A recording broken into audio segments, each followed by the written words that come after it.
अस्सलामुअलैकुम स्टूडेंट्स, आज हम बात करने जा रहे हैं जी साइकोडायनामिक मॉडल के एडवांटेजेस और डिसएडवांटेजेस या लिमिटेशंस जो हैं वो क्या होती हैं और इनका क्या मतलब है। First of all, advantages of psychodynamic model.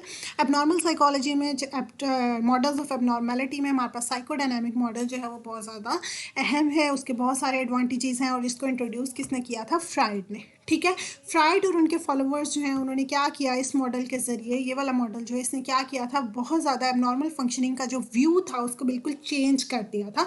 जिस तरह से लोग एबनॉर्मल फंक्शनिंग को देखते थे, इसको बहुत ज़्यादा डिफरेंट अंदाज में अब देखा गया।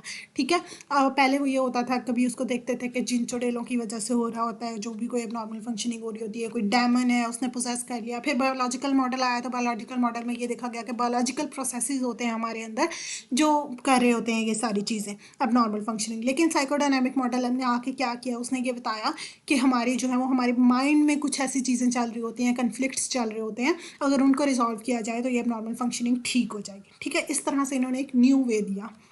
उसके अलावा एबनॉर्मल, इन्होंने कहा कि एबनॉर्मल फंक्शनिंग जो है उसके भी उसी तरह से प्रोसेस हो रहे होते हैं जिस तरह के नॉर्मल फंक्शनिंग में हो रहे होते हैं। ठीक है, अगर कोई इंसान नॉर्मली फंक्शनिंग कर रहा है तो उसके अंदर जो प्रोसेस चल रहे हैं सेम ऐसे ही प्रोसेस चल रहे होते हैं अगर कोई एबनॉर्मल फंक्शनिंग हो रही है। ठीक है, फॉर एग्जांपल, अगर आप नॉर्मल फंक्शनिंग को जिस तरह जान सकते हैं कि वो क्यों हो रही है, ठीक है, इसी तरह आप एबनॉर्मल फंक्शनिंग को भी जान सकते हैं कि वो क्यों हो रही है। ठीक हो गया, ये इन्होंने कॉन्सेप्ट दिया था।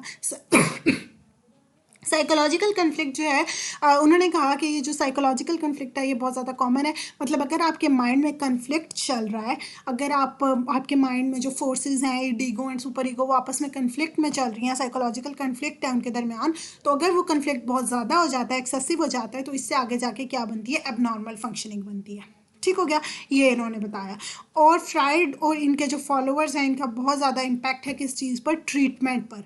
ठीक है, इन्होंने ट्रीटमेंट की तरफ बहुत ज़्यादा ध्यान दिया। कहते हैं कि ये फर्स्ट हैं जिन्होंने क्या किया, थेरी को ट्रीटमेंट में अप्लाई किया। ठीक है, थेरी से इन्होंने कहा कि किस तरह आप थेरी को ट्रीटमेंट में यूज़ कर सकते हैं, ये इसका बहुत बड़ा एडवांटेज था। उसके अलावा they were also the first to demonstrate the potential of psychological treatment. इन्होंने साइकोलॉजिकल ट्रीटमेंट को बहुत ज़्यादा, मतलब इस पर पोटेंशियल, इस पर बहुत ज़्यादा फोकस किया, और ये पहले थे जिन्होंने साइकोलॉजिकल ट्रीटमेंट्स अप्लाई किए बायोलॉजिकल ट्रीटमेंट से हट कर। इनसे पहले जो था सिर्फ बायोलॉजिकल ट्रीटमेंट्स चले थे, मेडिसिन वगैरह देकर काम हो रहा था, लेकिन उन्होंने आके साइकोलॉजिकल ट्रीटमेंट्स किया कि किस तरह आप साइकोलॉजिकली माइंड को ठीक करके अपने प्रॉब्लम्स को ठीक कर सकते हैं। ठीक हो गया, और इनके ये जो आइडियाज़ थे ये स्टार्टिंग पॉइंट से बहुत ज़्यादा साइकोलॉजिकल ट्रीटमेंट्स की तरफ। ये थे हमारे पास एडवांटेजेस ऑफ साइकोडायनामिक मॉडल। उसके बाद आते हैं जी डिसएडवांटेजेस और लिमिटेशंस।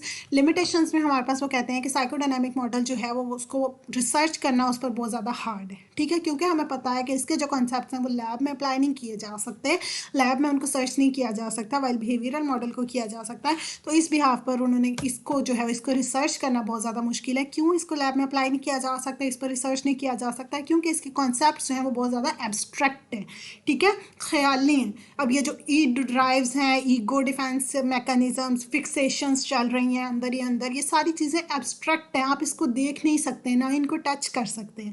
ठीक है, तो इस लिहाज से ये सारी चीज़ें हमारे अनकॉन्शियस में हो रही होती हैं, क्योंकि फ्राइड ने खुद कहा कि ये सारी चीज़ें अनकॉन्शियस में हो रही होती हैं। तो अनकॉन्शियस वाली चीज़ों को आप किसी भी मतलब ज़रिए से आप उनको देख नहीं सकते, आप उनको डील नहीं कर सकते, वो खुद ब खुद हो रही होती हैं, मतलब आप उसको टेस्ट नहीं कर सकते।